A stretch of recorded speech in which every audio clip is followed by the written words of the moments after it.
Velkommen til Happy Healthy, podcasten, der hjælper dig til at leve autentisk og skabe dit allerbedste liv på den her jord.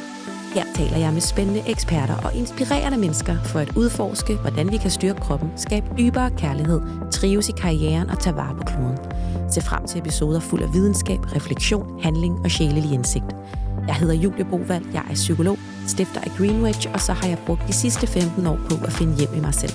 Jeg kender alt til at leve uautentisk, med alle de helbredsproblemer, kriser og evig tvivl, der følger med. Denne podcast er alt, hvad jeg inderligt har manglet på min rejse. Tak fordi du lytter med, og tak fordi du lytter til dig selv. I dag skal det handle om den indiske og årtusinde gamle visdom Ayurveda, og hvordan den rummer indsigt, erfaringer og redskaber til ikke bare at helbrede, men særligt også forebygge sygdom. Og noget af det, jeg finder enormt fascinerende ved Ayurveda, det er, hvor bredt og altomfavnende et system det er, og hvordan sundhed og trivsel i sidste ende handler om evnen til at lytte efter og udleve ens allerhøjeste formål. Her, hvor man vil opleve allerstørst sundhed, glæde, og hvor man også er til størst gavn for omverdenen. I den her episode, der dykker vi ned i, hvad Ayurveda egentlig er, hvordan det kan supplere den moderne lægevidenskab, og hvorfor sundhed ifølge Ayurveda handler om langt mere end fraværet af sygdom. Vi taler om glæde, livsformål, meditation, forskellige kropstyper, og om hvordan kroppen kan blive en vigtig vejviser til et liv i større balance og autenticitet, og hvordan og hvorfor det er vores allesammens højeste potentiale at udleve vores livs formål. Jeg taler med Charlotte Bech, som er læge med ekspertise i Maharishi, Ayurveda og transcendental meditation. Hun er uddannet læge fra Københavns Universitet og har i en årrække arbejdet på Gentofte Amtssygehus, Rigshospitalet og som praktiserende læge. Charlotte har også arbejdet på Bristol Regional Hospital i Tennessee i USA som læge for gravide og fødende. Derudover der har hun undervist på lægestudiet ved Københavns Universitet. Charlotte har også modtaget en doktorgrad fra Maharishi European University i Schweiz og er internationalt prisbelønnet. Siden 2001 har Charlotte drevet sin egen privatklinik, hvor hun integrerer den årtusinde gamle Ayurveda-visdom med moderne lægevidenskab. Hun arbejder desuden med undervisning og supervision af lægekollegaer og andre behandlere i Ayurveda-lægevisdom, blandt andet som professor ved Maharishi International University i USA. Lad os byde velkommen til Charlotte. Velkommen til, Charlotte. Tak. Jeg har set utrolig meget frem til at tale med dig i dag, og det er jo anden gang, jeg taler med dig. Første gang, det var for 12 år siden, hvor jeg lige havde startet en blog, og den hed Happy Healthy, ligesom min podcast hedder. Og dengang var min vision jo nok den, som jeg stadig er på. Det her omkring, hvordan glæde, den ægte glæde, vel at mærke den indre glæde, er noget af det bedste, vi kan pejle efter, navigere efter i livet. Også når vi taler om sundhed, vi taler om trivsel, bevidsthed og at tabe ind i vores højeste formål. Og i den sammenhæng, der er det bare mindst lige så relevant at tale med dig igen, og det glæder mig bare rigtig meget til. Og dengang var jeg faktisk også i et forløb, altså rent personligt, hos dig i din klinik. Jeg havde dengang så mange udfordringer med min fordøjelse og mine hormoner, og havde lidt den klassiske historie, været hos så mange læger og eksperter, og alle mine prøvesvar var normale, og der var ikke så rigtig meget at komme efter. Og det er jo rigtig godt at få udelukket alvorlig sygdom, men jeg stod bare der uden svar, og havde stadig alle de her udfordringer. Og der var det bare en gave at komme til dig, hvor der jo var håb og en forståelse, og ting, jeg kunne gøre, også omkring Ayurveda, og nogle ayurvediske principper og protokoller. Og alt det kan vi også dykke ned i senere.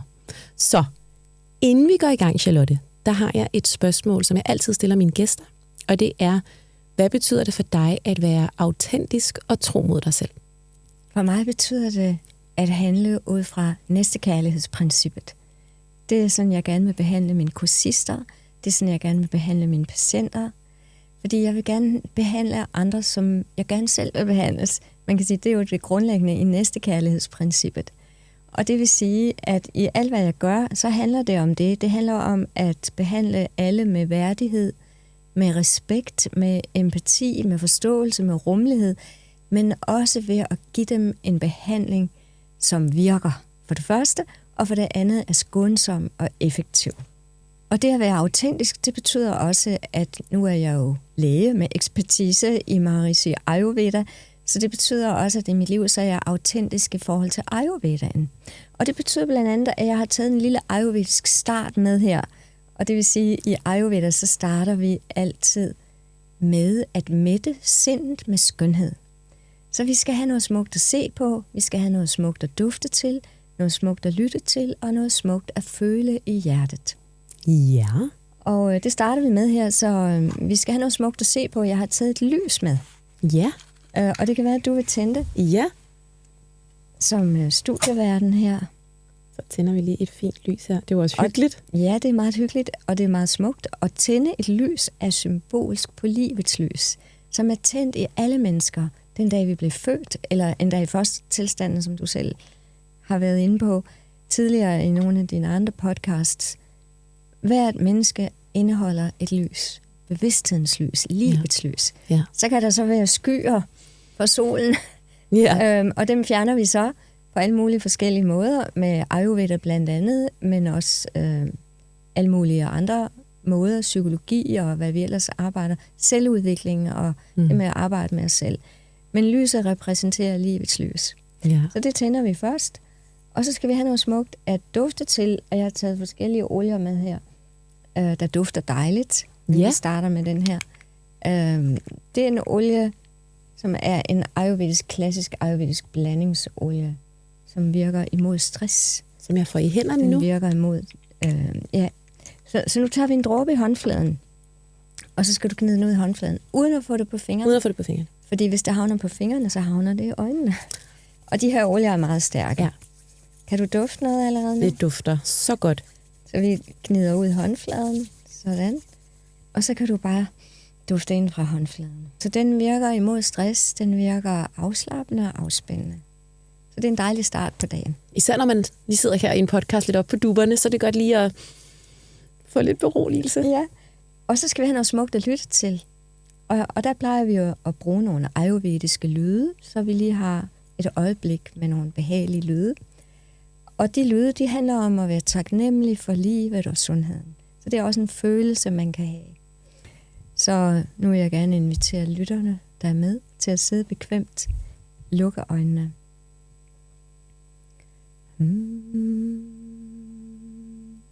Namami dhanvantarim adidevam Suri surai vandita padapatman Loke chararukbhayam ritunashanam Dhataram ishim vividaushadhinam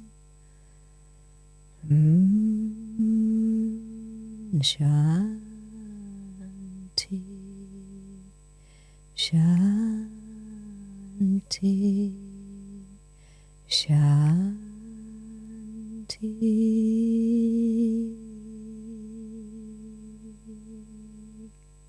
Så er vi klar til at starte. Det er jo nok den mest behagelige, dejlige start på en podcast, jeg har haft. Nu starter jeg alle mine kurser, Ja. og hver morgen, det er sådan, vi starter dagen. Så er man virkelig behageligt i gang. Ja, der dufter bare så dejligt. Charlotte, jeg kunne godt tænke mig, at vi starter med, også for dem, som hverken kender til dig eller til Ayurveda, men vi lige starter med at tale ind i, vi kender jo mange af os den moderne lægevidenskab, men du har jo valgt at kombinere den med Ayurveda. Og hvordan kan det være, at du har valgt at lave den kombination? Altså nu går vi helt tilbage. Min mor, hun var meget interesseret i oldtiden. Hun fandt altid oldtidsfund. Altså flinteknive og andre ting fra stenalderen. Hun var meget interesseret i, hvad de tænkte og vidste i gamle dage. Og hun var overbevist om, at i gamle dage, der vidste man mere end nu, at mange ting er gået tabt det tidens løb. Så det er jeg vokset op med.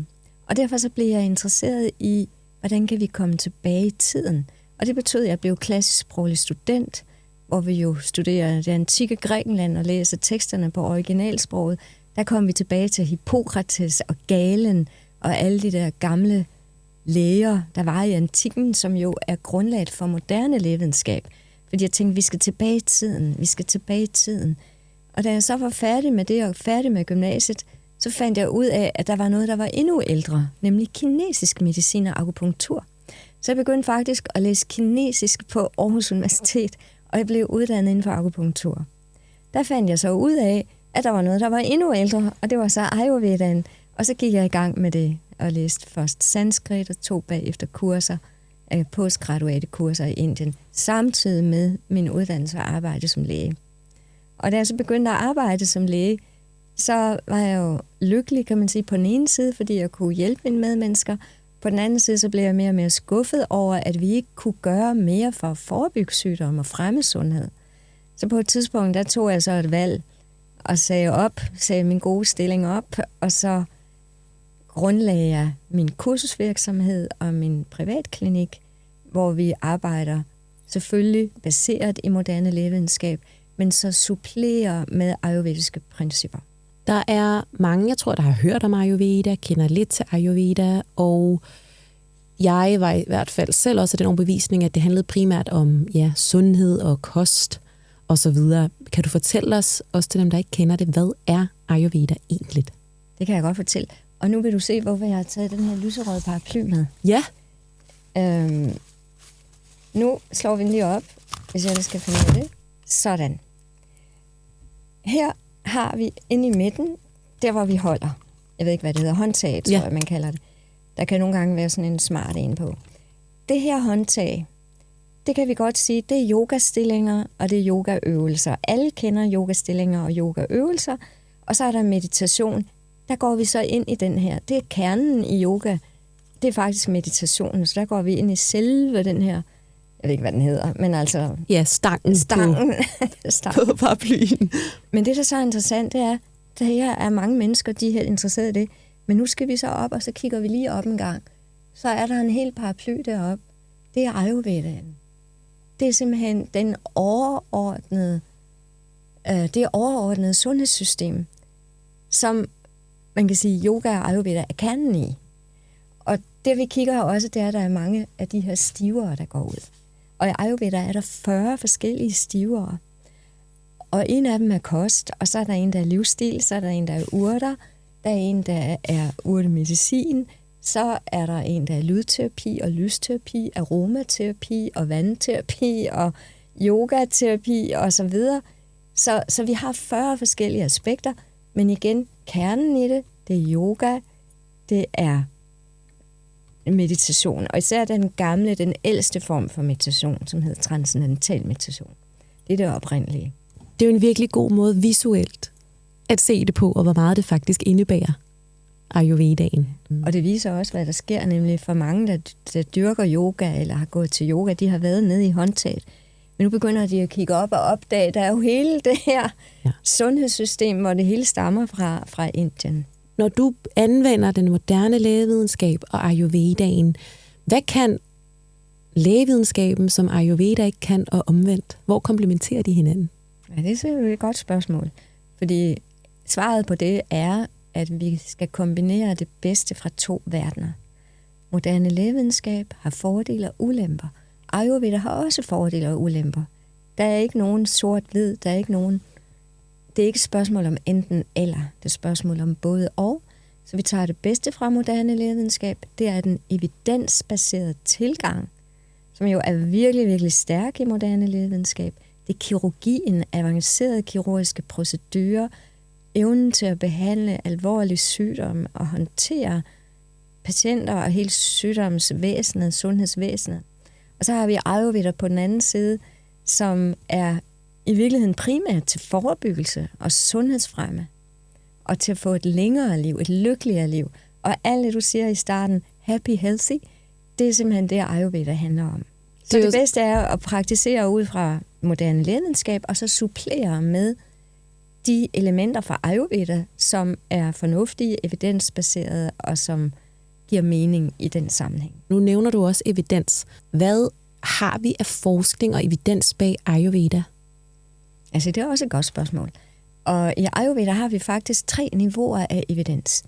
Det ene niveau, det er videnskabelige undersøgelser, og hvis man søger på den lægevidenskabelige database over videnskabelig forskning, og søger på ordet Ayurveda, så får man i hvert fald 9.000 resultater. Så der er masser af videnskabelig forskning. Dog vil jeg lige understrege, at den forskning, der er lavet i Ayurveda, det er ikke det, vi kalder stærk evidens. Det er det, vi kalder svag evidens. Så det vil sige, at de undersøgelser, der er, selvom der er mange, så er de små med få deltagere. Så evidensen er det, vi kalder svag. Men der er trods alt en vis evidens. Og så har vi det andet niveau af evidens. Det er det, der hedder time-tested. Altså det vil sige, at Ayurveda er meget gammel.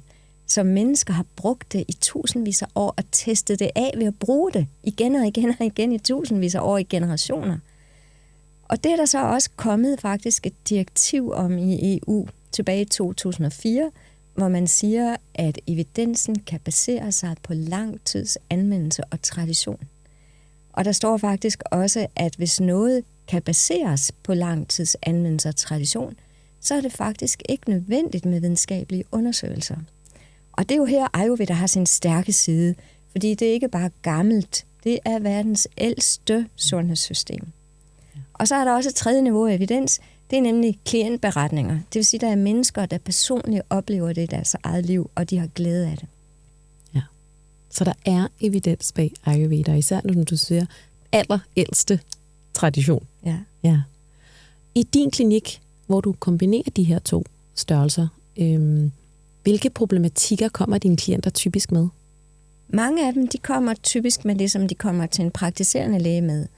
Og mange kommer med hormonelle ubalancer. Det kan være kvinder, som har præmenstruelt syndrom. Det kan være, at de har PCO, altså polycystisk ovariesyndrom. Det kan være, at de har endometriose. Det kan være, at de har akne. Det kan være, at de har humørsvingninger, eller vægtøgning, eller en jojo-vægt, eller væskeophobninger, eller andre tegn på hormonelle ubalancer. Og så kan der være kvinder, som er lidt ældre, som ikke længere har menstruation, men som oplever hormonelle udsving eller hormonelle ubalancer i forbindelse med det, vi kalder overgangsalderen, eller jeg kalder det jo overgangsfasen. Jeg mener, det er en meget lang fase, det er ikke bare nogle få år omkring en bestemt alder. Og så kommer der jo også mange, som har fordøjelsesproblemer i det hele taget af forskellige art, mange, der har søvnproblemer af forskellige art, og mange, der lider af stress, uro, angst eller depression. Og så er der mange, der kommer også med allergier. Så det er de mest almindelige henvendelsesårsager. Ja, så der er mange forskellige henvendelsesårsager. Og hvad er, måske inden for Ayurvedaen, eller det du erfarer i din klinik, hvad er den typiske årsag til mange af de her problematikker? Jeg siger, det er et godt spørgsmål. I Ayurveda, så siger man, at der er en grundlæggende årsag til al sygdom. Og det er, at vores intellekt begår en fejl. Altså at skelneevnen er forkert. At vi skelner forkert. Så det vil sige, at man for eksempel sidder op om aftenen og er træt, og egentlig har kroppen brug for at gå i seng. Men så er der lige en spændende film i fjernsynet, eller på nettet, eller hvad, og så tænker man, jeg skal lige se den, og så bliver man måske op til 4-5 stykker om morgenen, for at se det helt færdigt, og så går man i seng, og så er man fuldstændig kvæstet næste dag. Det er et eksempel på, at man har skelnet forkert. Altså, at man har valgt forkert, fordi man skelnede forkert. Man vidste godt, det ikke var sundt, men så var noget andet, der var vigtigere, så man skelnede ikke rigtigt. Så det siger man, det er skelneevnen. Og hvorfor er den så forkert eller ude af balance? Det er så, fordi vi ikke er i kontakt med os selv nok. Jo mere vi har kontakt med vores eget indre, jo mere vi er i kontakt med os selv, jo mere vi kan mærke os selv, jo bedre er vi til at få en bedre skelneevne. Fordi så bliver vi bedre til at lytte til os selv, vores egen krop og kroppens signaler. Og når vi så ikke skelner rigtigt, jamen så gør vi de forkerte ting, og hvis vi gør det igen og igen og igen, jamen så ender det med sygdomme på et eller andet tidspunkt. Ja. Og det er en ting, man ved. For eksempel, nu tager vi lige det eksempel med at være op om natten og være aktiv om natten. Hvis man gør det igen og igen og igen, for eksempel arbejder om natten, så ved vi, at der er en øget risiko for en række ubalancer. Ja. For eksempel hjertekarproblemer, men også kræftsygdomme. Og den sammenhæng, den er så vel underbygget, at mennesker, der har arbejdet om natten i mange år og får en kræftsygdom, de kan faktisk få en erstatning, økonomisk erstatning. Så anerkender jeg den sammenhæng. Ja. Så det er ikke bare noget, man siger i Ayurveda, det er faktisk en anerkendt sammenhæng. Så det er et eksempel på det. I grunden, at ubalancer og sygdomme inden for Ayurveda handler om, ja, jeg har lyst til at sige, evnen til at leve tro mod der selv er dine ægte behov? Det handler om at lytte til sig selv. Og det er en af de ting, jeg lægger meget vægt på mine kurser, for eksempel. Jeg har kurser, hvor kursisterne bliver uddannet i Ayurveda, det tager et år. Maharishi Ayurveda Blok 1. Og en af de vigtigste elementer, det er at blive bedre til at lytte til sin egen krop. Lytte til kroppens signaler og følge dem. Ja. I stedet for at overhøre dem hele tiden. Ikke? Ja. Fordi man har travlt, man skal.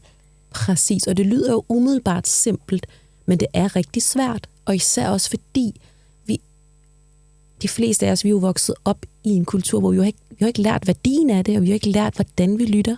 Vi har jo lært til netop at gøre det, vi bør, og det folk forventer, og alle de her ting. Så det er jo faktisk en træning, der skal til. Det har det været, og er også for mig. Altså, hvad er det egentlig, jeg har brug for? Det er ikke altid så simpelt. Nej. Det er det. Men og vildt hvis man vigtigt. er træt og stresset, så er det også sværere at lytte til sin egen krop og mærke sin egen behov og være i kontakt med sig selv. Præcis. Så det er jo det første, vi siger i Ayurveda. Vi skal væk fra træthed, og vi skal væk fra stress. Ja. For det slører bare endnu mere. Ja. Jeg kan huske fra dengang, jeg interviewede dig tilbage i 2014 i min blog, at vi talte om det her med glæde og sundhed. Og jeg kan huske, du fortalte mig, at inden for Ayurveda, så er det faktisk det samme ord. Altså den her glæde og sundhed. Kan du fortælle lidt om sammenhængen mellem glæde og sundhed? Ja, det kan jeg godt. Og der er nemlig en sammenhæng. Det er nemlig det samme. Ordet for sundhed på sanskrit, som er Ayurvedas sprog, det er swastya. Swastya, det betyder, at man er etableret i sit eget højere selv. At du ligesom er i ro med dig selv og har kontakt med dit eget højere selv, som alle mennesker har inderst inde. Det var det med lyset. Det er det lys, vi alle sammen har tændt inderst inde. Vi har alle sammen et indre reservoir af uendelig stilhed, uendelig kreativitet, uendelig intelligens. Og det er så det, når vi er i kontakt med det, så er vi sunde. Så det hedder swastya, og det område er også et område af uendelig lyksalighed. Og det er så definitionen af sundhed. Den står blandt andet i en af de gamle tekster, der hedder Sushruta Samhita. Og det vil jeg godt lige læse op her. Det er fra Sutrasthana, kapitel 15, vers 38. Der står der, at man skal have sama dosha, sama agni, sama dhatu. Det er det første for at være sund. Og det vil sige, at ens kropsvævskategorier, de skal være sunde og i balance. Ens fordøjelse skal være sund og i balance. Ens celler skal være sund og i balance. Ens dosha, altså principperne for intelligens i kroppen, skal være i balance. Og ens malas skal fungere normalt, det vil sige, sved, urin og afføring skal fungere normalt. Så det er ligesom det første del af sætningen. Og nu kommer den anden del, der står nemlig, og ens sanser, sind og højere selv skal være fyldt med lyksalighed. Så er man sund, så er man swastya.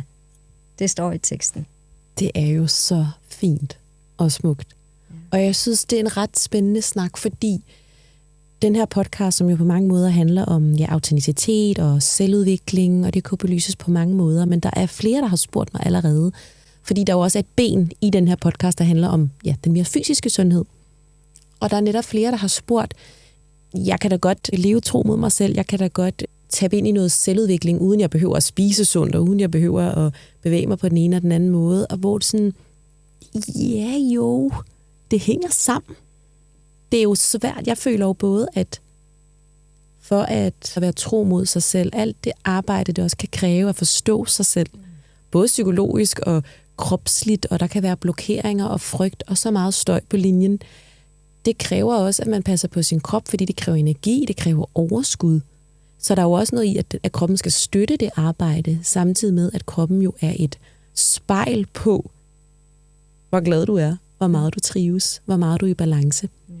Så den fysiske krop, og at man passer godt på den, føler jeg, virkelig er sådan det fundamentale i at nå op på et højere niveau. Ja. Når vi taler om sundhed og glæde, og nu taler du også det her om det højeste formål. Hvordan hænger det sammen med sundhed? Altså, der er jo mange, der lever, hvor de måske ikke ved, hvad deres formål er i livet, og det genkender jeg også selv. Man føler måske ikke, at det er meningsfuldt, det man laver. Også inden for Ayurveda, hvad betyder det for vores sundhed? I Ayurveda, så har vi et begreb, der hedder dharma. Dharma, det betyder ens højeste formål. Eller rettere sagt, det betyder ens livsopgave. Så hvert menneske er født, ifølge Ayurveda, med en bestemt livsopgave. Og det kan være ens arbejde, ens profession, det kan også være noget andet, ens interesser eller noget, man laver i sin fritid. Men altså hvert menneske er født med en livsopgave, dharma. Og det, der er vigtigt i Ayurveda, det er, at vi har den rigtige livsopgave. Men i Ayurveda, så er det heller ikke nok. I Ayurveda, så er livets helhed delt op i 4. Så forestil dig en lagkage, vi deler den op i 4. Så er der 4 områder i livet, som er vigtige. Og de er ifølge Ayurveda dharma, artha, kama and moksha. Så dharma, det betyder ens livsopgave. Den skal man have på plads. Men der er også andre elementer i livet, der er vigtige. Nemlig karma, at man har en indtægt, man skal jo kunne leve af det. Og så skal det være karma, det skal være noget, man kan lide. Der skal være kærlighed og gode relationer til andre. Og så skal der være moksha. Det skal samtidig være noget, hvor igennem man udvikler sig personlighedsmæssigt og menneskeligt. Så de 4 er med i det, hvis man skal vurdere det. Ja. Og det er så vigtigt, at i de gamle tekster i Ayurveda, der står der, at ens eget dharma, det er det højeste. Så det vil sige, hvis du for eksempel, din dharma er at gøre rent på toiletter inde på hovedbanegården, så er det højere for dig, end for eksempel at være dronning af Danmark. Altså, man kan sige, det højeste livsformål, det er det, der er dit eget. Det er ikke det, der vurderes udefra ifølge medier eller prestige, men det er det, som for dig vil bringe dig hurtigst muligt videre, opad og fremad i din egen udvikling. Og det kan være mange forskellige ting, og hvad det er meget individuelt. Ja. Og der står faktisk i teksten, det dharma fra en anden er farligt. Altså det kan være direkte farligt for en at være i en forkert dharma. At være i noget andet end det, man skal. Det er jo det, der kan være så svært, ikke, når man kigger ud i verden og bliver inspireret af andre, hvilket også kan være godt, men man kan måske komme til at gøre noget, fordi der er visse ting, der bliver mere anerkendt og så videre end andre. Så have styrken til at turde mærke, om det føles rigtigt. Ja. Igen det med at mærke ind og være i kontakt med sig selv. Mærke, hvem du selv er. Mærke din egen inderste essens, hvad det er, du er kommet for her på jorden. Ja, det er så vigtigt. Ja. Og da vi talte før om glæde, der er det jo noget med, at der er både en indre glæde og en ydre glæde. Ja. Jeg kan huske, du fortalte mig, at det ikke begge glæder, der gavner din sundhed. Kan du fortælle lidt mere om det? Ja, altså der er netop 2 former for glæde, ikke? Og den ene, det er den, man har indeni, som er uafhængig af ydre omstændigheder. Bare det, du kan mærke, det er min glæde, det er min energi. Og så er der den anden, det er, hvis du vinder i lotteriet, eller finder en dejlig mand og bliver gift og får de ydre ting. Det er jo ustabilt. Det forandrer sig, så det skal man ikke basere sit liv på. Det er bedre at basere sit liv på den indre glæde, så det vil sige den stabile, vedvarende indre glæde. Så det siger man også i Ayurveda, hvor vigtigt det er. Så i Ayurveda, så har vi faktisk også et fokus på glæden, hvor vi siger, at glæden er faktisk din bedste medicin. Så derfor er latterterapi også en del af Ayurveda. Ligesom vi så før med de her 40 forskellige aromaterapi, lysterapi, lydterapi og vandterapi og urteterapi, så er der også latterterapi i Ayurveda og detox-terapi og øvrigt og mange andre. Men latterterapi er en del af det, og det vil sige, at det med at være glad, det er faktisk noget, der er vigtigt hver eneste dag. Så i Ayurveda, så siger vi, prøv lige at kigge på den der liste, du har. Jeg skal det, jeg skal det, jeg skal det, jeg skal nå, jeg skal nå, jeg skal nå. Hvor er der plads til glæden? Hvor bliver den af? Det er bare en liste. Så skal man vaske tøj, og så skal man købe ind, og så skal naboerne komme på fest, så skal man have det købt ind. Altså, der er hele tiden noget, i stedet for, at man kan være i væren, så skal man hele tiden være i gøren, og tankeverden, i stedet for at være i væren. Så i Ayurveda siger vi, at vi skal tilbage til den rene væren, hvor vi bare er til, og der finder vi glæden. Så finder vi den indre glæde. Ja. Kan man sige det sådan, at man ligefrem kan blive syg af ikke at være glad? Præcis. Ja. Det kan man blive. Ja. Og det er fordi, også ifølge moderne lægevidenskab faktisk, at hver tanke du har, hver følelse du har, bliver med det samme omsat i signalmolekyler, der går ud i hele kroppen, hormoner og neurotransmitter og immunomodulatorer, som ligesom skyller som sådan vandfald ned over kroppen, hver gang du har en ny følelse, en ny stemning. og påvirker alle væv og celler og organsystemer. Så derfor er dine tanker og dine følelser, det er det aller vigtigste for dit helbred, og det er også det allervigtigste for dit udseende. Så vi siger i Ayurveda, hvis du gerne vil kende dine tanker i fortiden, så skal du kigge på dit ansigt nu. Så kan du se, hvordan du har tænkt i fortiden. Ja. Og hvis du gerne vil vide, hvordan du kommer til at se ud i fremtiden, så skal du se på de tanker, du har nu, og de følelser, for de kommer til at blive reflekteret i dit ansigt. Ja. Så det er mere end bare en følelse, det er jo også fysisk, hvordan er kroppen, hvordan ser den ud, hvordan fungerer den. Ja, det manifesterer sig hele vejen igennem. Det kender man også fra moderne lægevidenskab, fordi der er lavet undersøgelser, der viser, at de mennesker, der er sundest, det er faktisk dem, der har det højeste, det vi kalder selvvurderede helbred. Og det vil sige, du kan møde en mand, han har måske diabetes, hjerte-karsygdom, og så spørger man ham, hvordan går det, hvordan er det helbred? Fint, siger han, jeg har det godt. Han tænker ikke over det, han synes bare, at han ikke fejler noget. Og så kommer der en anden med nedgroet negl, der ikke taler om andet, ikke fokuserer på andet, hvornår skal jeg til lægen, hvad sker der nu?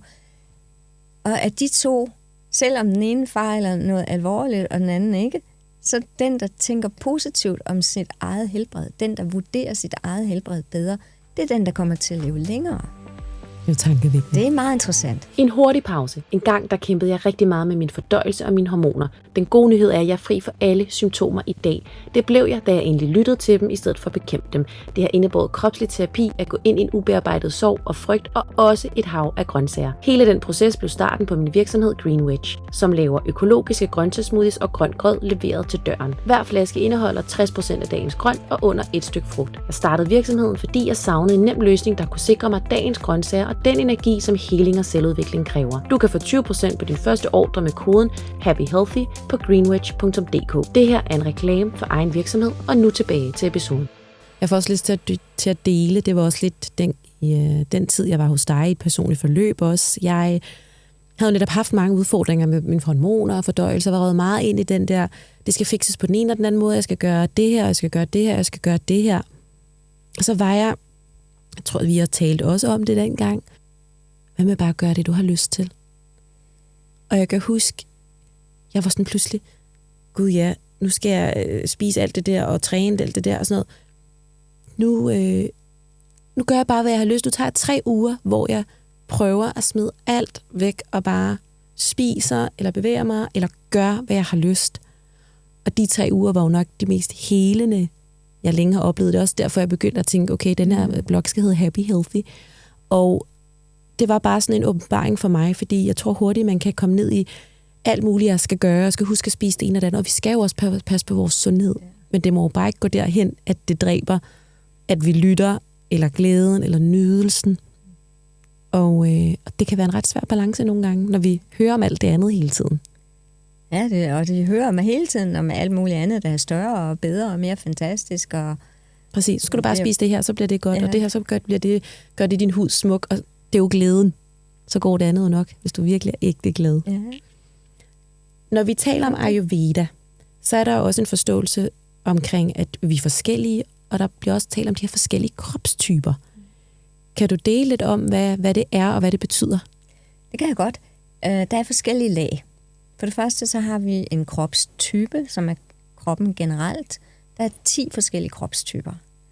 For det andet, så har vi en fordøjelsestype. Der er 4 forskellige fordøjelsestyper. For det tredje, så kan vi have en ubalance. Og den ubalance, der er også 10 forskellige grundtyper. Så er der den mentale type, og der er 7 forskellige mentale typer. Så der er forskellige lag. Og hvis vi går tilbage til kropstypen, så er der i virkeligheden også 2.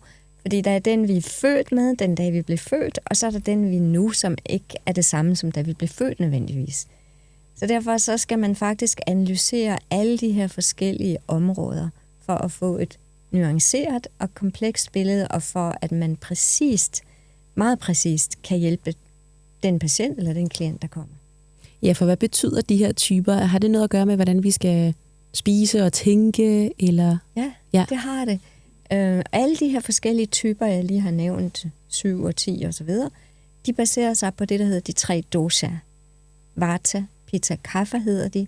Det er princippet om lethed, princippet om varme og princippet om tyngde. Så de 3 principper, dem finder vi alle vegne i hele universet. Vi finder dem ud i verdensrummet. Solen er varmen, verdensrummet, tomrummet, det er jo let. Det er princippet om lethed. Planeterne, der er tunge, princippet om tyngde. Og vi finder også de her principper i vores egen krop. Så vi har princippet om lethed. Det er princippet, om vi kan bevæge os. Vi kan løbe afsted og danse på vores danseben, og vi har en lethed. Så har vi også princippet om varme, nemlig vores fordøjelse, vores ildhu, det vi brænder for. Og så har vi princippet om tyngde, altså muskler og knogler og hud og sådan noget, der holder det hele sammen. Så på den måde så er de 3 dosha det fundamentale principper for intelligens, og jeg vil endda sige for intelligent funktion i universet, i naturen og i vores egen krop. Så det er det, man skal lære at forstå og navigere i. Og så er det jo sådan, at hvis du har for meget lethed, så skal du have tyngde. For eksempel, hvis man ikke kan sove om natten, så er det for meget lethed. Du har jo ikke tyngden til at falde i søvn. Falde i søvn, det kan du høre, man falder, der er noget tungt. Så hvis ikke man har tyngden, så kan man ikke falde i søvn, og man kan ikke blive nede i den dybe søvn, så vågner man for let, eller for hurtigt, eller for meget, eller for ofte. Så der er for meget lethed. Og hvordan behandler vi så det? Så giver vi mere tyngde. Det er derfor, at tyngdedyner, de virker på nogen. Ja. Men der er også andre måder at få tyngde på. For eksempel lave oliemassage med en olie, som er varm og tung, og få noget varm golden milk, inden man skal sove, hvor der også er varme og tyngde. Så man skal have den her varme og tyngde fodmassage med olier og varme sokker på, for eksempel. Bare for at nævne nogle eksempler. For at få tyngden, og så kan man altså ved at afbalancere doserne, principperne, så kan man få mere balance og komme til at få en bedre søvn. Hvis man lige nu som lytter sidder, er der nogen måde, man sådan lige nu og her kan få en idé om, hvor man ligger henne i de typer? Det kan vi hurtigt gøre. Ja. Vata, fra fødslen af, de er lange og tynde. Tænk på en sytråd. Tænk på en lille gren på et birketræ med tynde små blade. Det er Vata. Pitta, det er ligesom det lys, du ser der, ikke? Lille og intens. Så de er som regel ikke så høje, men de er meget intense. Og så er der Kapha. Det er princippet om tyngde, ikke? Så de er store og stærke og solide, ikke? Ja. Det er kort sagt, ja. Hvis man skulle gøre det meget hurtigt. Men det, der er problemet med alt det, du nævner med test på ugeblade og nettet, det er, at de er ikke præcise nok. Og det vil sige, at der er mange, der tager dem og siger, at jeg kunne egentlig sige, at jeg kunne genkende mig selv i det hele, så nu er jeg mere forvirret, end jeg startede. Og det er fordi, der er alle de her 5 niveauer, jeg snakkede om før. Ikke? Vi har den grundlæggende fødselskonstitution, Janma Prakriti. Vi har den nuværende, som er Deha Prakriti. Så har vi Agni-typen, altså fordøjelsestypen. Så er der den mentale type. Og endelig så har vi Vikriti, altså den nuværende ubalance. Så der er 5 niveauer, man i virkeligheden bør analysere, for at det bliver helt præcist. Og det er så det, man kan gøre blandt andet på min uddannelse, Maharishi Ayurveda Blog 1. Så er man med et helt år faktisk, hvor man lærer alt om Ayurveda. Trin for trin for trin, step by step, igennem et helt år, så det ikke er en masse på én gang, voldsomme pludselige forandringer, men så man har tid og ro til at implementere mange af de her ting, og til at få det hele analyseret grundigt i dybden. Så det er det bedste, man kan gøre, det er at komme ind i sådan et uddannelsesforløb, som varer i længere tid, fordi ellers så kan det hurtigt blive lidt overfladisk, eller man får ikke det hele med, eller det kan blive forvirrende måske. Ikke? Er der nogen måde, nu nævner du også med ansigtet for eksempel, når man kan bruge det til at se på sine tanker fra fortiden og så videre. Kan man kigge på sin krop, eller på sit ansigt, eller er der nogen måder, man sådan kan forstå nogle af sine ubalancer ved bare at kigge på sig selv? Ja, og det er en af de 3. Altså, der er 3 måder til diagnose i Ayurveda. En af dem, det er det, der hedder inspektion, altså hvor man kigger. Nummer 2, det er auskultation, det vil sige, hvor man lytter. Og den 3, det er palpation, altså det, hvor man mærker, føler fysisk. Så det første, det er inspektion, altså hvor man kigger. Og der kigger vi typisk på, hvordan selvfølgelig man ser ud generelt, men også hvordan man bevæger sig, hvordan man taler, stemmens vibratoriske kvalitet. Vi kigger på tungen. Vi beder faktisk om at se tungen. Og så kan vi også spørge, hvordan ser urinen ud, hvordan ser afføringen ud. Og på den måde så får vi et generelt billede. Øjnene selvfølgelig, ikke? Ansigtet, tænderne, håret, altså det hele hænder og fingre. Vi ser på det hele som en helhed, og så ud fra det kan man bedømme. Skal vi starte med dig? Okay, jeg ved ikke, om det gør du jeg. Tør. Jeg tør. Du tør godt. Ja. Så det første er, at du skal lige opstå. Kan vi gøre? Men når du så står op der, så kan man se, at du er lang og tynd. Lang og tynd, det er vata, det er princippet om lethed. Så det er lang og tynd. Men der kan også være blanding ind fra de andre dosaer. Så det er meget få, der er domineret af én. De fleste er domineret af 2, faktisk. Og så er der meget få, der har alle 3 i balance. Men nu skal vi så lidt videre, og det er dit hår. Nu kigger vi på håret. Er det tykt eller tyndt, vil du sige? Jeg har jo lige fået det klippet, så det er tykkere nu. Ja, okay. Men jeg har jo fint hår. Du har fint hår, men det er ikke tykt hår. Nej. Og det er heller ikke tyndt, men det er fint. Ja. Hvis man har fint hår, så er det pitta. Ja, så er det det med at være lille intens. Det er princippet om varme, faktisk. Og det er også lyst. Så det er princippet om varme. Så du har faktisk princippet om varme i dit hår, selvom din kropstype generelt er vata. Så det er en blanding, nu ved vi, det er en blanding af vata og pitta. Så kigger vi lige på dine hænder, hvis du lige rækker dem frem. Så kan vi se, at du har meget fine hænder, men fine små fingre og fine hænder, det er igen det samme, det er pitta. Ja. Så igen, det her ser vi, det er en blandingstype, ikke? Så kigger vi på øjnene, du har blå øjne, og du har intense øjne. Når du kigger på mig, så kigger du, og dit blik flakker ikke sådan. Så det med at have intens blik og blå øjne, det er også pitta. Det er tegn på igen det der lille intens, det er ilden. Det er det med princippet om varme, ikke? Det er ilden, der brænder. Mm. Så det er det generelle. Nu tror jeg, vi stopper her, fordi det var bare lige... Men det er jo ret interessant, fordi når jeg har lavet de der ugeblades der, så tænker jeg bare, at jeg er ren vata, men der er jo faktisk noget pitta. Ja, der er der en del. Ja. Og det er også derfor, du laver podcasten, ikke? Du er systematisk, du har spørgsmålene på forhånd skrevet ned, du interviewer og har en plan, og du har en plan for, hvad skal du have den næste podcast, og du får det rent faktisk ud over skrivebordskanten. Det bliver til noget, hvor en vata vil have meget sværere ved det. Okay. Altså med at få det gjort, få det eksekveret. Ja, de vil have tanken og ideen. Ja. De vil måske i nogle tilfælde ikke være så gode til rent faktisk at eksekvere på det. Jeg kunne godt tænke mig at tale med dig om meditation. Ja. For som du også viste før med paraplyen, det er jo en stor del af Ayurveda og principperne, og du taler også om transcendental meditation. Kan du starte? Og du har undervist i 40 år, er det rigtigt? Ja. Eller mere. Eller mere. Og kan du starte med helt kort at fortælle, hvorfor er det vigtigt, og hvorfor er det godt at meditere? Ja, den form, jeg underviser i, den hedder transcendental meditation. Og jeg har taget en brochure med her, den kan du få, der står lidt mere om det. Ja. Men det, jeg vil sige om det, det er, at transcendental meditation er faktisk den ældste meditation i verden. Det er det hele startede med i det gamle Indien. Det var transcendental meditation, man havde tilbage i tiden. Der mediterede alle hver morgen og hver eftermiddag. Det var en del af den daglige rutine. Ligesom i dag, der er vi med S-tog 2 gange om dagen, eller hvad vi laver. Der er noget, alle gør nærmest dagligt. Men dengang, der mediterede man. Altså langt de fleste. Der kan godt have været nogen, der ikke gjorde. Men det var almindeligt, og det var det normale. Og det var transcendental meditation, man brugte dengang. Sidenhen så er det jo glædet lidt ud, da folk har holdt op med at meditere, og så har man begyndt at udvikle alle mulige andre afarter af meditation, som man nu kan lære alle mulige steder. Men transcendental meditation, det er den oprindelige, det er den gamle, den ældste form for meditation. Og den har jeg så undervist i, som du siger, lige siden 1983 faktisk. Og det underviser jeg i for det første til syge patienter, fordi det giver en ro indadtil, og det giver energi udadtil.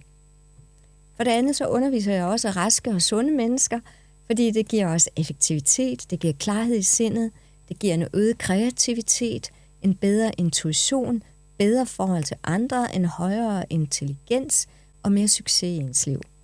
Og derfor er der mange, der kommer og gerne vil lære at meditere hos mig. Fordi der er mange, der oplever, som du selv er inde på, at de ikke får nok ud af deres liv. De oplever, at der mangler noget, at de på en eller anden måde ikke får nok ud af det, måske fordi de er stressede og ikke rigtig kan nyde det, selvom det egentlig går godt, eller de er stressede, fordi det ikke går godt, eller de måske bare er stresset, fordi de ikke har noget at lave, eller fordi de har for meget at lave, eller måske har de alting, men føler en tomhed indvendigt. Og så er det dem, jeg hjælper. De kommer til mig, og så hjælper jeg dem til at opleve, at det ikke bare er muligt, men det er faktisk meningen, at vi skal være sundere og gladere på den ene side, og på den anden side have mere succes i det ydre, men også i det indre. At vi skal have livets helhed. Formålet for os alle sammen, det er jo at være glade og bidrage mest muligt. Ja. Og det er jo interessant med meditation, fordi som du også sidder og fortæller her, og når man læser, hvad gavner det, listen er jo så lang. Man føler jo, det er jo hvis det kunne komme i pilleform, var det jo en fantastisk pille at tage. Og så den klassiske, og den genkender jeg også selv fra tidligere, det der med, jeg har ikke tid til det. Men så er det jo bare der, man har så meget brug for det. Det er nemlig det. Og kan du fortælle lidt nærmere om den transcendentale meditation? Hvordan er det, man sidder med et mantra? Hvordan gør man egentlig, hvis man lige kort kan beskrive den frem for andre? Ja. Transcendental meditation adskiller sig fra andre mennesker på 7 punkter. For det første så er det en fysiologisk teknik. Og det vil sige, at det er en teknik, hvor hele kroppen ændrer sig. Du kan mærke, at alting ændrer sig i din krop. Blodgennemstrømningen ændrer sig. Blodets kemiske sammensætning ændrer sig. Åndedrættet ændrer sig. Hjerteslaget ændrer sig. Hele kroppen skifter gear. Så det er den ene måde, hvor det adskiller sig på. Den anden, det adskiller sig ved at være trygt og sikkert. Og igen, det er det trygge og sikre, fordi det har været brugt i tusindvis af år. Det er verdens ældste form for meditation. Og så er der i øvrigt også mere end 600 videnskabelige undersøgelser, foretaget i mere end 30 forskellige lande. Den tredje forskel, det er, at meditationen er dybere. Så du sætter dig ned og falder til ro. Men så kommer du dybere, så falder du mere til ro. Og så kommer dybere og dybere, ligesom du dykker ned i meget, meget dybt hav, helt ned i kilometervis af dybt. Kommer så dybt, meget dybere end andre former for meditation. Og derfor er der ikke nogen paralleller mellem transcendental meditation og anden form for meditation. Den fjerde forskel, det er, at undervisningen er systematisk. Så når man lærer at meditere med transcendental meditation, så skal man igennem 2 faser. Fase 1, det er 7 trin, der foregår over 5 dage, og fase 2 er 10 trin, der foregår over 6 måneder. Det lyder af meget, men det er 2 timer hver dag, når man starter 5 dage i træk, og så er det cirka en gang om måneden i 6 måneder. Så først så lærer man teknikken, learning the technique, og bagefter så er det mastering the technique. Den 5. forskel er, at det er uanstrengt. Det er simpelthen let. Jeg plejer at sige, det letteste i verden, det er det letteste, du nogensinde har prøvet, fordi der er ikke noget, du skal koncentrere dig om, der er ikke nogen kontrol af sindet på nogen måde, du skal ikke gribe ind i det, du skal ikke engang gøre dig umage. Det går af sig selv, og det er fordi, det er en medfødt evne. Alle mennesker har en medfødt evne til den her form for meditation. Den 6. forskel er, at det virker med det samme. Når mine kursister kommer på kurserne, så oplever de, at det virker med det samme. De begynder at sove bedre om natten, de får større klarhed, de får mere energi, de kommer til at se bedre ud på 1, 2, 3, 4 dage. Altså det er helt utroligt at undervise i, når man ser resultatet i forhold til kursisterne. Ja. Og endelig den 7. og sidste forskel, det er, at man får flere resultater hurtigere. Så det vil sige, at man oplever mindre stress, man får færre stresshormoner. TM, som vi kalder det, transcendental meditation, det virker først og fremmest på stress. Det reducerer stress, men det betyder også, at det er en virkning på alt, hvad der er stressrelateret. Altså alle stressrelaterede sygdomme, symptomer og tilstande, det bliver bedre. Så astma bliver bedre, fordøjelsesproblemer bliver bedre, søvnen bliver bedre, hjertekarsygdomme bliver bedre, migræne bliver bedre, så spændinger bliver bedre, blodgennemstrømningen bedre, blodtrykket normalt. Og så der kunne vi blive ved og ved og ved. Så det er de 7 hovedforskelle i forhold til, hvordan det virker. De her effekter, du nævner, kræver det 2 gange 20 minutter om dagen, eller kan man gøre det 1 gang om dagen? Er der ligesom et minimum, før effekterne rigtig træder til? Det er 2 gange om dagen med transcendental meditation, men antallet af minutter kan godt variere. normalt siger vi 20 minutter, det er maksimum, det er det maksimale antal minutter. Men der kan være nogen, der mediterer kortere tid. Det kan være, at de mediterer 12 minutter, eller 7 minutter, eller 3 minutter. Så det er også en ting, vi skal afgøre, når man kommer og skal lære det, hvor mange minutter. Og i virkeligheden er der 3 M'er, man skal have. Man skal have et mantra, det korrekte mantra, som jeg udvælger individuelt til hver enkelt. Man skal have metoden, den korrekte metode, som også er individuel. Og så skal man have det korrekte antal minutter. Altså mantra, metode og minutter. Det skal afpasses til hver enkelt. Og det er også individuelt. Ja, fordi meditationen her, den er meget effektiv. Det er jo ligesom medicin. Skal du tage 5 mg, eller 10 mg, eller 15 mg? Så på samme måde i den her meditation, der skal vi også afgøre, hvor mange minutter er det gavnligt. Er det 20 minutter, er det 12 minutter, 3 minutter, 7 minutter? Det skal også vurderes. Udover meditation, og hvis vi tænker lidt mere gennemsnitligt på os alle sammen, altså hvis man også ser bort fra, at folk har forskellige dosha og alt det her, er der nogle, også inden for Ayurveda, nogle særlige principper og vaner, som vil gavne os alle sammen, som måske lytterne kan tænke, okay, det kan være, at jeg skal begynde at gøre det her. Ja. Udover meditation for eksempel. Der er 7 trin. Vi siger, de er 7 trin til lykke, og de er universelle, og de er dosha uafhængige. Ja. Dem har jeg også taget med. Jeg ved ikke, om man kan se dem på kameraet, men altså, jeg har sådan en planche, hvor de er med. Ja. De 7. Men den første, det er at sørge for at udvikle sig. Det var det, vi talte om før. Hvis man er i stillstand, hvis ikke der sker noget i ens liv, man bare sidder ved en sofa og glor på fjernsyn, og der ikke sker noget, så står man stille, og så mister man glæden. Så det vigtigste, det er, at man skal udvikle sig hele tiden. Fordi det er et princip i Ayurveda, at glæden kommer, når vi udvikler os. Altså når vi udvikler os menneskeligt. Det kan også være, at vi udvikler os uddannelsesmæssigt. Og så må jeg spørge dig om noget. Hvis nu du tænker tilbage på dit liv, perioder, hvor du har været lykkeligst, følt dig mest lykkelig, har det været perioder, hvor du var i udvikling? Altså hvor du synes, du bevægede dig fremad og opad? Ja, altså det har det jo egentlig, fordi nu er jeg jo en, der altid er på vej. Ja, det skulle lige til at sige, der har vel aldrig været nogen perioder, hvor du ikke var. Nej, jeg sidder meget sjældent stille, og det kan jeg godt gavne af at gøre lidt mere. Men det du har så også altid været glad jo. Ja, men det er sjovt, du siger det, fordi, og nu lyder det jo lidt, for det har intet med min datter at gøre, men jeg kan mærke en frustration, der opnår i mig. Vi hjemmepasser hende, og jeg har en indskrænkethed i muligheder for at gøre nogle af de ting, jeg også ellers vil beskæftige mig med. Og det er jo også en slutfred med, der er jo nogle tidspunkter i livet, hvor livet er anderledes. Men jeg kan mærke, hvis jeg prøver at fjerne, at det ikke har noget med min datter at gøre, jeg kan mærke en manglende glæde ved, jeg ikke kan, det er jo nok udvikle mig, altså gøre noget af det, sætte ting i gang. Nu har jeg jo sat podcasten i gang, trods alt, og det giver mig en stor glæde. Men det der med at eksekvere, har jeg næsten lyst til at sige, på ting, eller på min sundhed, eller det kan være rigtig svært for mig, at jeg lige nu, også meget lærerigt, men lige nu ikke rigtig kan det. Hvis det giver mening. Det var lige det, der kom til mig. Men det er jo også det, du beskriver jo, udvikling. Ja. Når du er i udvikling, så føler du dig gladere. Ja. Og hvis du kender mennesker, der er gået i stå, jeg ved ikke, om du gør, men hvordan har de det? Men det er jo trist, og det er næsten lidt depressivt. De er meget triste. Ja. Livet bliver trist. Og gråt. Hvis ikke man udvikler sig. Så i livet kan man ikke bare stå stille og nyde det. Altså, det findes ikke. Nej. Man skal bevæge sig fremad og opad. Ja. Hele tiden er man på vej op af det næste bjerg nærmest. Ikke? Jo. Så har man det godt. Lære et nyt sprog, lære nye venner at kende, altså en ny rejse, eller læse en ny bog med nogle nye ting. Altså, hvor man udvikler sig på en eller anden måde.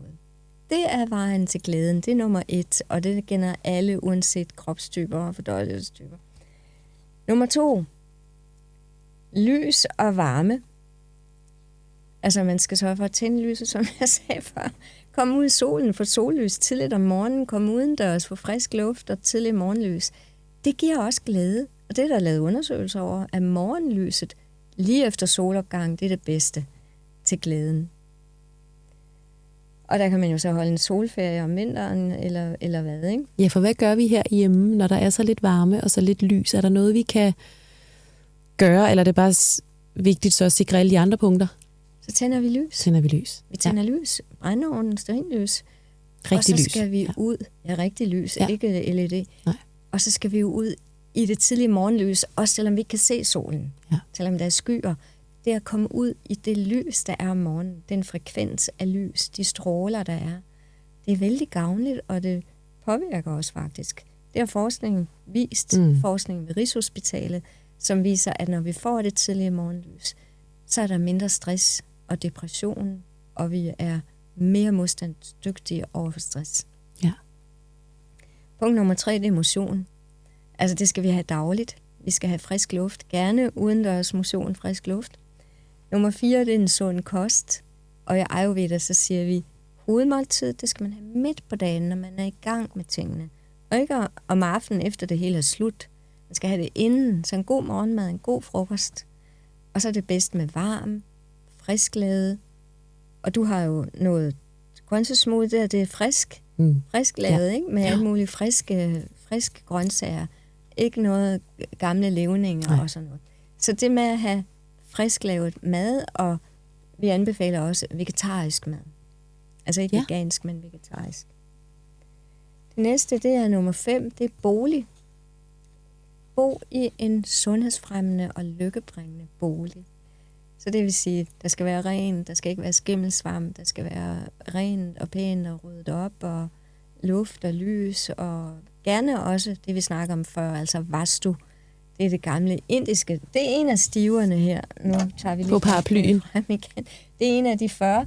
Det er vastu, og det vil sige, at man kan bygge en bygning ud fra principperne i Ayurveda. Så der er nogle bestemte mål, bestemte proportioner, der er et bestemt fundament, som gør, at hele bygningen virker stressreducerende. Man kan bare mærke, at skuldrene falder ned, når man kommer ind. Og så anbefaler vi jo også, at man ikke bor alene i Ayurveda. Man bor sammen med andre. Man har en roommate, eller man bor sammen med en tante, eller en mand, hvis man har en mand, eller nogle veninder, eller bofællesskab, eller kollektiv. Det er ikke så godt at bo alene i en sololejlighed, siger man i Ayurveda. Fordi vi trives bedst ved, at vi er trygge, at der er andre, og vi har nogen at snakke med. Og vi behøver ikke at snakke med dem hele tiden jo, men bare de er der. Nummer 6. Arbejde. Det bør være noget, som falder ind let, og som man interesserer sig for. Og hvor man kan tjene til føden, som man siger. Og nummer 7. Happy relations. Altså lykkelige relationer er meget vigtigt. Og princippet i Ayurveda, det er ahimsa. Det vil sige, at man handler ud fra ikke-voldsprincippet. Så det vil sige, at vi skal ikke begå vold over for andre, men vi skal heller ikke udsætte os selv for vold. Og nu taler vi fysisk vold, men vi taler også psykisk vold, verbal vold, eller andre former for vold. For eksempel, hvis du siger, jeg vil gerne starte en ny tøjbutik, og så er der en, der siger, det kan du da aldrig gøre.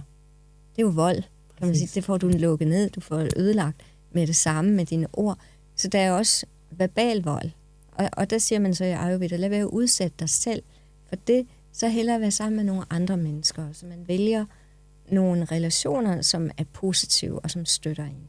Præcis. Jeg kunne godt tænke mig at spørge lidt ind til nogle mere specifikke udfordringer, for jeg føler, der er nogle symptomer og ubalancer, mange af os genkender. Og hvis vi lidt forestiller os, at man har været hos lægen, prøvesvarene ser normale ud, men man har stadig de her ubalancer.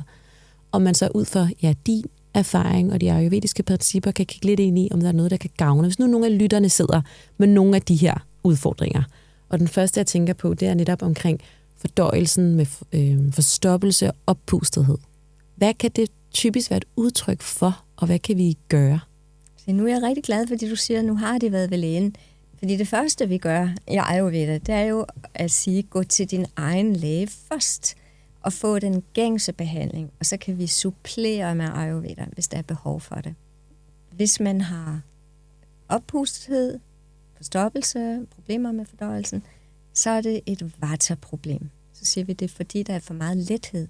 Der altså bliver dannet for meget luft i tarmen. Det er ligesom en cykelpumpe, der står og pumper tarmen op, og så kan man jo se ud som en gravid kvinde nærmest, med sådan en kæmpe mave, der bare puster sig op.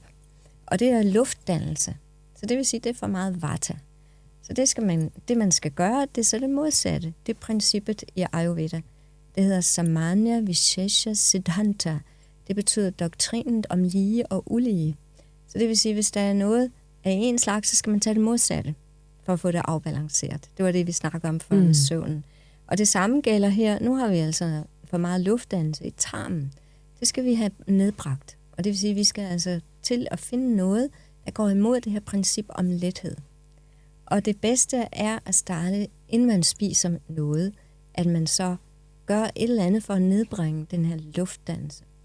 Og det kan man gøre for eksempel med det, jeg har taget med her. Ja. Har du lyst til at prøve det? Meget gerne. Ja. Så nu tager vi lige et stykke ingefær her, og så skal vi lige en skive af det. Og det gør vi, fordi ingefær, det er stærkt.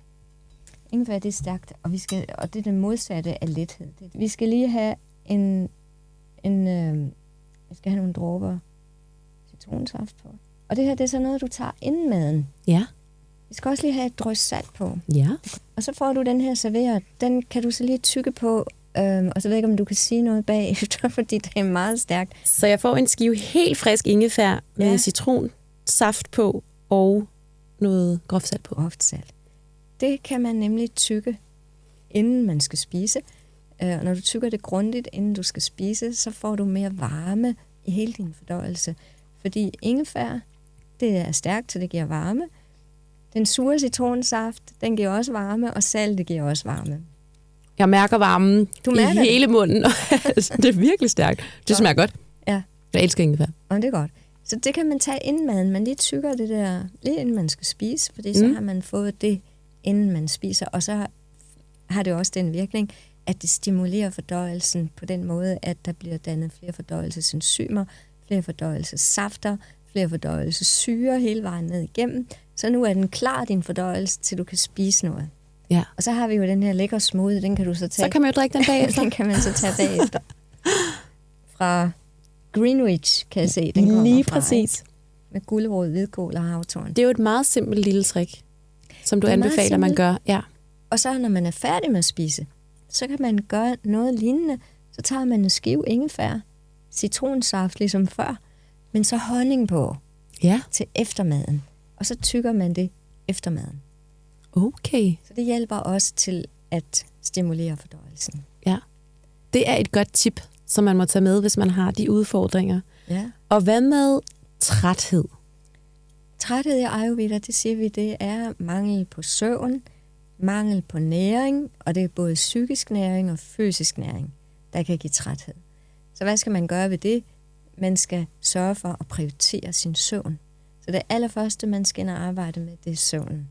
At man kan få en bedre søvn, en længere søvn, en dybere søvn, og en søvn på det rigtige tidspunkt. Det vil sige ikke være vågen om natten og sove om dagen, men altså gå i seng nogenlunde ordentlig tid og sove for en god, lang nattesøvn.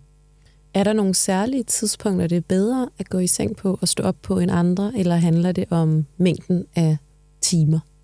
Tidspunkter, der er vigtigt i forhold til Ayurveda. Ja.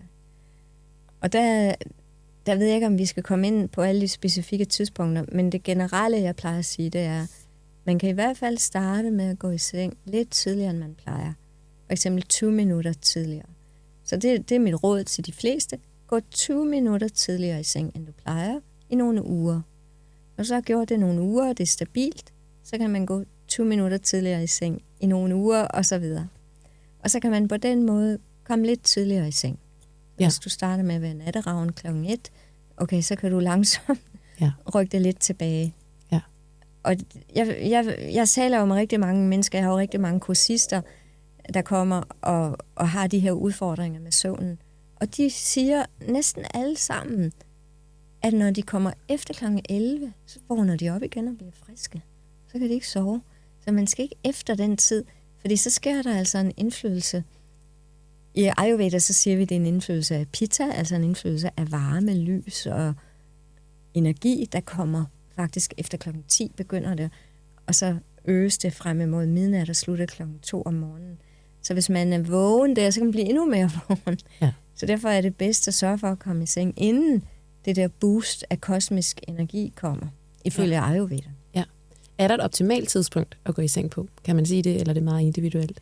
Det er lidt individuelt, hvornår det er bedst, men generelt så er det 20 minutter tidligere, end man plejer. Det er et godt råd at tage med. Det er rigeligt udfordrende at gøre og hvis det. man så har gjort det et stykke tid, så kan man komme til mig, så skal jeg nok hjælpe Ja, med det specifikke individuelle. Præcis.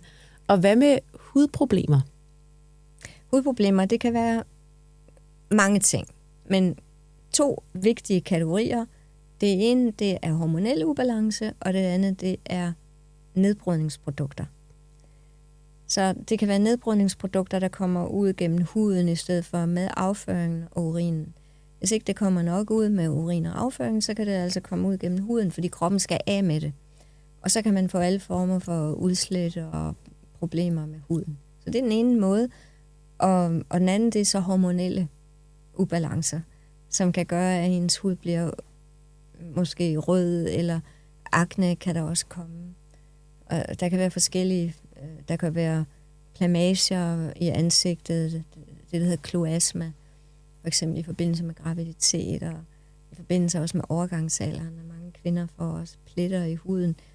Så det kan tit være hormonelt betinget. Og hvad skal man så gøre med det? Der skal man afbalancere sine hormoner. Ja.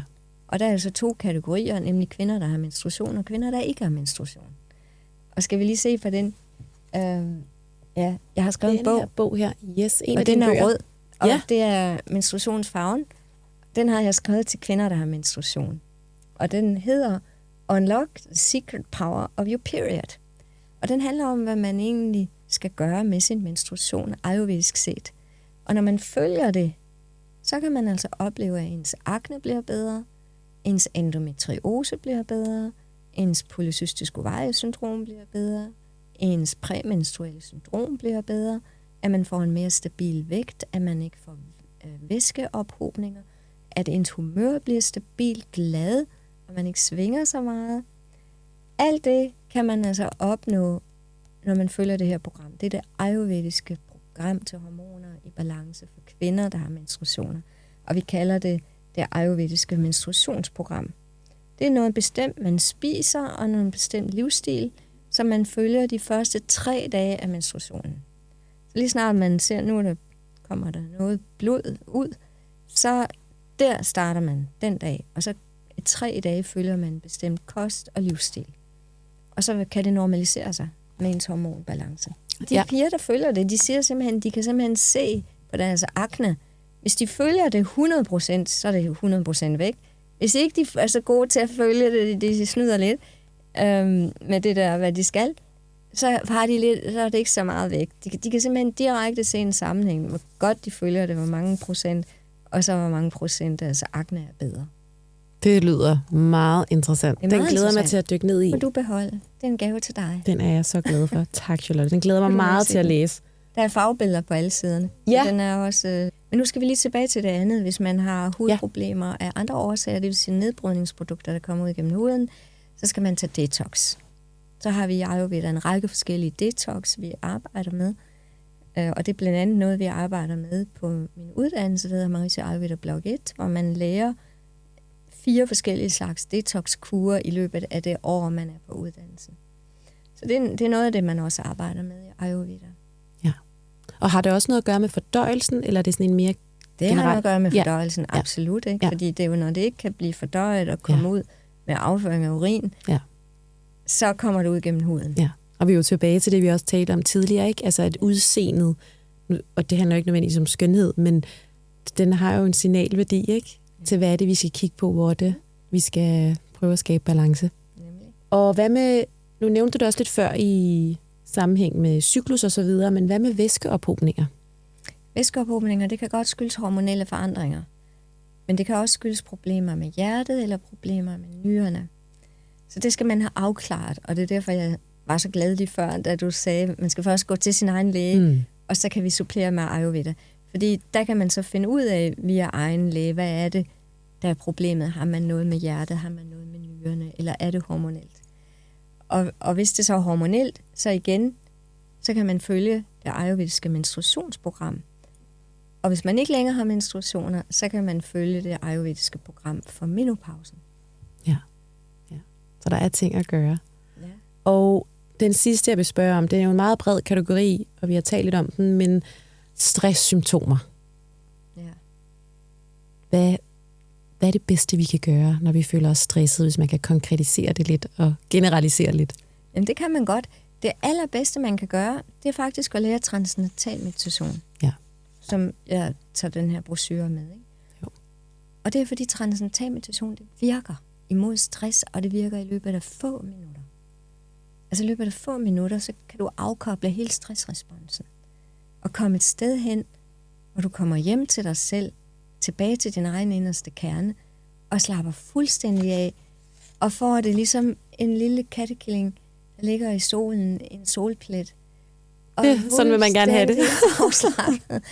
Altså få minutter. Ja. Få minutter, det virker, og det virker hver gang. Ja. Men det er jo så effektivt. Det er nemlig effektivt, og det er derfor, jeg underviser i det. Ja. Og det er derfor, jeg bliver ved med at undervise i det år efter år efter år. Det er fordi, det virker. Og hver gang jeg har kursus, så bliver jeg lige overrasket over, hvor fantastisk det er, når jeg hører kursisterne, at de kommer. Ja. Jeg vil godt lige fortælle om en dame, der har været på kursus. Hun er 83. Og da hun kom efter 2 dages meditation, så kiggede jeg på hende og tænkte, at nu kan jeg se, hvordan hun så ud, da hun var 25. Og det sagde jeg til hende. Jeg sagde, at der er kommet væk fra dit ansigt og din krop. Så jeg synes, jeg kan se, hvordan du så ud dengang. Og så sagde hun, tænk, min mand, han sagde det samme i går. Nej. Han sagde, nu kan jeg se, nu ser jeg igen den kvinde, jeg mødte, da du var 25. 2-3 dages meditation. Og oven i det, så siger hun er glad hele tiden, hun går med smil. Der var flere, der lærte at meditere den dag, ikke? Og hun så de andre komme ud før hende med sådan en smil. Så tænkte, hold op, de går med sådan en smil. Da hun så var færdig, efter de er 1,5 time hver, når de kommer hos mig, ikke, til at lære det. Da hun så var færdig, så siger hun, nu har jeg det smil.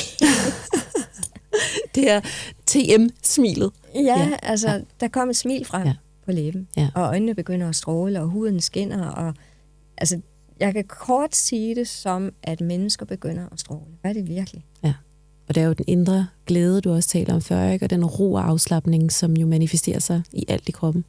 Og det kan man se. Det kan man se. Ja. Dyrker også transcendental meditation. Jeg har aldrig været på et kursus, og det fornemmer jeg, at jeg lige skal. Det vil være dejligt. Og så mediterer man 2 gange om dagen. Ja. Vi sidder oppe i sengen om morgenen, mediterer med en god pude i ryggen, mediterer 20 minutter, inden du står ud, og så igen om eftermiddagen på det tidspunkt, hvor du er træt. Ja. Og der er det, jeg siger, der skal man lære at lytte til sin krop. Fordi for de fleste, der kommer sådan et tidspunkt omkring kl. 14-15 stykker, hvor man lige dykker lidt, hvor man mister koncentrationen. Det er lige der, man skal sætte sig ned og meditere. I stedet for at tage en ekstra kaffe. Ja, i stedet for en ekstra kaffe, eller en gåtur, eller hvad man ellers gør for at holde sig vågen. Så går man jo imod det, man mærker. Man skal gå med det. Ja, det er så rigtigt. Det er virkelig et vigtigt budskab. Og vi nærmer os afslutningen, hvor jeg vil spørge dig, i din optik, hvad er det allerbedste, vi kan gøre for at øge vores bevidsthed og udleve vores livs formål? Det er et stort spørgsmål. Jeg vil anbefale transcendental meditation. Ja. Og nu ved jeg godt, at vi har snakket meget om det, men jeg vil nævne det, fordi det er faktisk det mest effektive, man kan gøre. Fordi i løbet af få minutter, der er du der, kommer du hjem til dig selv. Bliver du etableret i din egen indre væren. Du får kontakt med dig selv. Med den, du egentlig er inderst inde. Din egen inderste essens. Og derinde, der er glæden, der er stilheden, der er kreativiteten, der er intelligensen. Så når du rejser dig efter meditationen, så kan du mærke det der springvand, og du bare er glad, og du er kommet af med stress og bekymringer, og du føler dig lige så godt tilpas, som om du havde været på ferie i 2 uger, eller lige sovet i 8 timer. Og du kan bare mærke, at du får flere idéer, du er mere kreativ, du har mere overskud af energi, og du føler dig også mere rummelig i forhold til andre mennesker. Du tolererer måske bedre deres særheder, fordi du selv er faldet til ro. Ja, præcis. Så der er en lang snibboldeffekt. Ja. Og allersidst har jeg det spørgsmål, som jeg slutter af med at stille alle mine gæster. Og det er, hvornår har du selv sværest ved at være tro mod dig selv, og hvad gør du for at forblive autentisk? For mig, der var det sværeste, da jeg arbejdede som læge. Forskellige steder. Jeg har arbejdet både på Gentofte Amtssygehus, Rigshospitalet og i USA som læge. Og det var virkelig svært for mig at skrive medicin ud med kemiske midler, når jeg godt vidste, at der var en bedre metode. Altså for eksempel patienter, der kommer med rygsmerter, eller patienter, der kommer ind med symptomer på overgangsalderen, kvinder, som ikke kan forstå, hvad der sker med deres krop og deres sind, at deres humør svinger, at de er triste, de har mistet deres glæde, de har mistet deres energi, de har mistet deres indre skat, faktisk, at det er væk, og at kroppen ændrer sig på en måde, de ikke bryder sig om. Og hvad skulle vi så gøre ved dem? Jamen det eneste, man kunne gøre, det var jo at give dem enten hormoner, eller at give dem antidepressiv medicin. Det skulle vi gøre som læger. Og det følte jeg, det var forkert. Altså der havde jeg virkelig svært ved det. Der var jeg ikke i min autenticitet, kan man sige, fordi jeg var nødt til at gøre, hvad systemet ville have, hvad den gængse anbefaling er. Ja. Og jeg vidste jo godt, at der var noget, der var bedre, nemlig kost og livsstil, helt almindelige ting, sund fornuft. Ayurveda er jo sund fornuft sat i system, som kan hjælpe kvinder, uden at man behøver at tage hormoner. Hverken naturlige hormoner, eller naturidentiske, eller hvad det er, eller mikrodoseringer. Ingen, fordi det er slet ikke nødvendigt. Kroppen har ikke brug for nogle krykker. Den kan selv. Vi har alle sammen en indre uendelig intelligens i hver eneste celle, hver eneste vævssystem, hver eneste organsystem. Det eneste, vi skal gøre, det er, at vi skal få det vakt til live, så intelligensen strømmer uhindret igennem hele kroppen. Det er princippet i Ayurveda. Ja. Og det var det, jeg havde problemer med, at det var virkelig svært for mig. Og det blev sværere og sværere at skrive recepterne ud, fordi jeg vidste jo, at der var en anden løsning i mange tilfælde. Ikke? Jo. Og det endte så med til sidst, jeg sagde mit gode job op. Og så grundlagde jeg min privatklinik og min kursusvirksomhed. Og det har jeg så haft lige siden, og det var i 2001. Det er jo helt fantastisk. Du lyttede? Ja, til sidst, men det gik noget tid, vil jeg sige. Hvad tror du, der gjorde, at du endelig fandt styrken eller mod til at lytte? Det var fordi, at jeg begyndte at tænke meget over, at jeg gerne ville behandle alle mine patienter, som om det var min egen bedstemor, der kom ind. Altså, jeg ville give dem den bedst mulige behandling. Og det synes jeg faktisk ikke nødvendigvis altid, jeg gjorde. Nej. Selvom vi kan sige, at jeg elsker moderne lægevidenskab, jeg er vild med moderne lægevidenskab. Jeg har taget alle de amerikanske lægeeksamener, så jeg har dobbelt uddannet inden for moderne lægevidenskab. Jeg har arbejdet i USA som læge. Så jeg elsker moderne lægevidenskab, og jeg synes, det er fantastisk, hvad vi kan. Men jeg synes også, der mangler noget. I hvert fald for mig, så hvad jeg gerne vil som læge. Jeg vil gerne fremme sundhed, jeg vil gerne forebygge sygdom, og det kunne jeg ikke så godt komme til i systemet. Nej. Så nu gør jeg det så i privat regi, ikke? Hvor det så er private kursister og private klienter, der kommer, ikke private patienter. Ja, vi er så glade for, at du lyttede, Charlotte, for det er så vigtigt. Og det er jo, der er så meget håb og så meget, vi kan gøre, når vi netop også kigger forebyggende og ikke kun behandlende. Og hvis der sidder nogle lyttere, som er blevet nysgerrige, det kan jo både være på din uddannelse omkring meditation, eller Ayurveda, eller vil komme som en klient. Hvor kan man finde mere om dig henne? Der går man bare ind på min hjemmeside. Den hedder charlottebæk.dk. Yes. Helt enkelt. Og jeg sørger også igen for at linke til hjemmesiden og dine bøger og alt, hvad vi har talt om. Og man kan låne bøgerne på biblioteket, det er jo. Det er godt, du nævner det. De fleste bøger, ikke alle, men de fleste bøger er på biblioteket. Ja, og så vil jeg bare sige tusind tak, Charlotte, fordi du vil være med. Det har været så spændende. Det må du. Ja, jeg havde jo en anden bog med til dig, nu vi snakker bøger. Den vil jeg godt lige vise dig. Den har jeg heller ikke givet dig før, vel? Nej, den har jeg nemlig ikke set. Du også. Lægens guide til grønnere mad. Grønnere mad. Det er opskrifter. Det er jo lige noget for mig. Morgenmad, aftensmad, middagsmad, picnic, lunch, madpakker, hurtigmad, langsom mad, festmad, dagsmad, hverdagsmad. Det kan jo være, at jeg finder det nye inspiration til et nyt Greenwich-produkt. Ja, det kan jo være. Ej, hvor spændende. Hvor er jeg heldig. Jeg vil glæde mig til at... Ja, dem skal jeg hjem. Og i hvert kapitel er der et citat af en vegetar, der udtaler sig. Og i hvert kapitel er der et eksempel på et dyr, som er vegetar.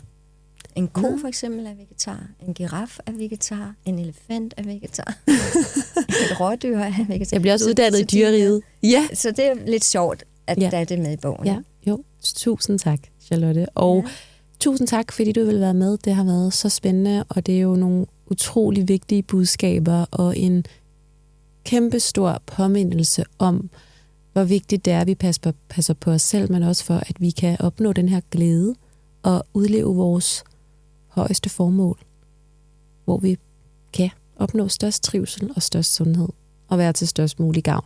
Det er jo det hele handler om. Så det håber jeg, at lytterne kan få lidt hjælp til at nå derhen efter den her episode. Så tusind tak. Det er mig, der takker. Det var rigtig dejligt at komme. Jeg er så taknemmelig for, at du lyttede med i dag. Hvis du kunne lide episoden, så del den gerne med en ven, der også kunne få gavn af den, eller giv podcasten en anmeldelse. Det vil betyde alverden for at sprede budskabet og for mig. Tak fordi du lyttede med, og tak fordi du lytter til dig selv.